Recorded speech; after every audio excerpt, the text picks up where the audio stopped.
مكسوف تطلع قدام الكاميرا، ما عندكش وقت تتصور. طب تقولي ايه لو خليتك عملت فيديو زي ده؟ عزيزي المشاهد، أهلا بك في قناتي على اليوتيوب.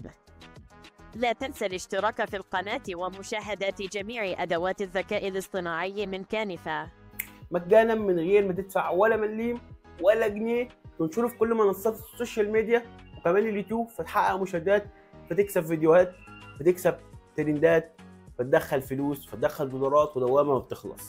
واعرفك كمان ازاي تجيب الترندات، ازاي تعرف الترندات اللي على جوجل. يلا مستني ايه؟ اعمل لايك للفيديو ده حالا واعمل اشتراك للقناه، ويلا بينا نبدا في الفيديو على طول.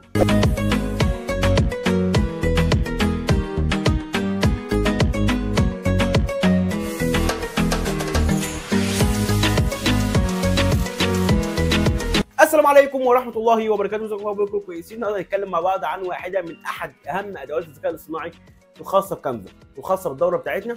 بفكرك ان احنا شغالين على كانفا برو المدفوع مجانا اللي شرحته في الفيديو الاول بتاعنا، اللي من خلاله بتقدر تحصل على حساب مدفوع ببلاش من غير ما تدفع ولا مليم، علشان هو المتاح فيه كل الادوات اللي احنا بنشرحها دي. تمام؟ موضوع سهل وبسيط. هنروح على الموبايل بتاعنا مش على جهاز الكمبيوتر، عشان الناس اللي معاها موبايل تقدر تستخدم الشرح بتاعنا. هنعرفك ازاي تعمل فيديو زي اللي احنا شفناه في الانترو بكل سهوله بكل بساطه، نستخدمه سواء عربي انجليزي باي شخصيه احنا عايزينها، كل التفاصيل. يلا بينا نروح على الشرح على طول. علشان اعمل فيديو بالذكاء الاصطناعي كامل من غير ما اتدخل نهائي، واخلي شخص اللي يتكلم كمان بصوته هو، سواء عربي انجليزي او اي لغه انت عايزها. طب ليه يا عبد الرحمن بعمل الفيديو ده؟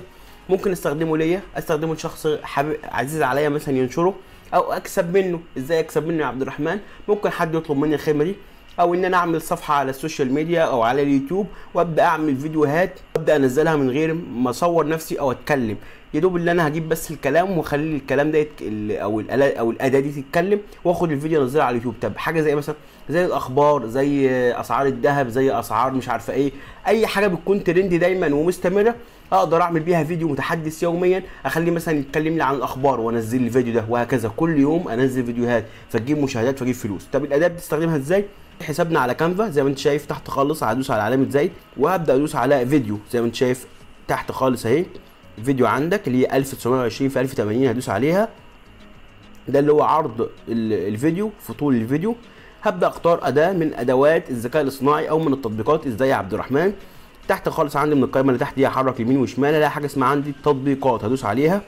بعد ما افتح التطبيقات هبدا ابحث عن اداه اسمها نيرو ان اي اي، ابدا اكتب ان اي اي، اول اداه تظهر معايا هبدا ادوس عليها، يحمل بس معايا.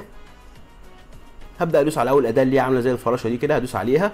اول ما بدوس عليها بيظهر لي كذا اعداد، المفروض ان انا احددهم كويس جدا. اول حاجه وهي الصوره اللي انا هحددها، الصور من دي هختار صور من اللي هم حددهم لي دي، وليكن مثلا اختار الصوره بتاعه الشخصيه دي. بعد كده هبدا اكتب الكلام اللي هو هيقوله. طبعا اقدر اكتب اي كلام باي لغه، سواء عربي انجليزي او اي لغه انا عايزها. خلينا مثلا نبص على اللغات زي ما انت شايف اللغه عندي انجليزي، الماني، فرنساوي، اللي انا عايزه صيني، وليكن مثلا احدد طبعا عربي علشان الفيديو ده انت هتشوفه الانترو. وليكن مثلا اهو: عزيزي المشاهد، اهلا بك في قناتي على اليوتيوب. تمام؟ بعد كده هكتب له ايه؟ لا تنسى الاشتراك في القناة ومشاهدة جميع ادوات الذكاء الاصطناعي من كانفا. تمام؟ اتاكد بس ان انا ايه كاتب الكلام صح. بعد كده بقى خلصت طبعا الكلام وحددت اللغه بتاعتي. تالت خيار معانا بيقول لي حدد لي الحاله بتاعت الشخص اللي بيتكلم، عايزه سعيد حزين، هقول له طبعا هابي، عايزه سعيد. بعد كده بيقول لي ان احدد الصوت، لما بدوس على الايقونات دي بيظهر لي صوت، بس طبعا الصوت مش ظاهر علشان انا حاطط المايك فبتكلم. تمام؟ صوت زي ده او ده او ده او ده، ولكن انا مختار هنا شخصيه بت فهخلي ايه صوت بت. بعد كده هبدا ادوس على كرييت يور فيديو، هيبدا يكريت الفيديو معايا في اقل من دقيقه. زي ما انت شايف خلص الفيديو معايا اهو، هو بس هو وضافه تلقائيا للخلفيه البيضاء بتاعتي. هبدا اسحبه كده بصباعي واحطه هنا وهبدا اكبر كده. طبعا الحاجه اللي انا بعملها بالموبايل دي انت ينفع تعملها بالكمبيوتر عادي جدا من غير اي مشاكل. ولو شغلت الفيديو هيبدا يشتغل معايا ويقول الكلام اللي انا ضايفه، ولكن مفيش صوت ظاهر علشان انا حاطط المايك للمره الثانيه. بس طبعا الفيديو انا هشغله لك وانت تقدر تشوفه في الانترو لما نشوفه مع بعض. تمام؟ طب انا كده خلصت الفيديو، ناقص حاجتين: ازاي اضيف عنصر عليه وازاي احمل الفيديو. اول حاجه ازاي اضيف عنصر، بنخلي القائمه اللي تحت خالص دي كده واحرك يمين وشمال الاقي حاجه اسمها عندي العناصر. اقدر اضيف العنصر اللي انا عايزه، وليكن مثلا اقدر اضيف مثلا اشتراك يوتيوب، انا كنت باحث عليها، لو دوست عليها كده هلاقي عندي ايقونات كتير جدا، وليكن مثلا اختار الاداه دي، هبدا احددها مثلا كده واضيفها هنا كده. تمام، حلو قوي. هل ممكن اضيف تكست؟ ينفع تدوس مثلا على التكست كده وابدا اضيف النص اللي انا عايزه وابدا اعدل عليه. طب هل ينفع مثلا اضيف لوجو؟ ينفع تضيف لوجو. نفس الكلام من خلال التحميلات، هروح تحت على القائمه اللي تحت ادوس على التحميلات وابدا اضيف اللوجو اللي وليكن مثلا اللوجو ده اقدر اصغره كده واسحبه واحطه هنا مثلا. تمام كده اقدر اضيف اللي انا عايزه. ازاي بقى احفظ الفيديو؟ من فوق خالص على الشمال على السهم طالع اللي فوق ادوس عليه وابدا ادوس على علامه تنزيل.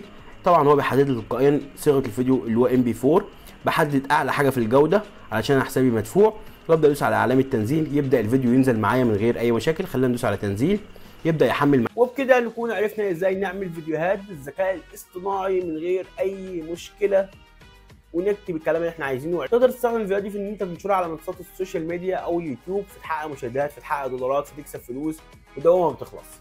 ده فيديو النهارده، انا عبد الرحمن ياسر. تشرف اللايك وسبسكرايب وكومنت رايك. سلام.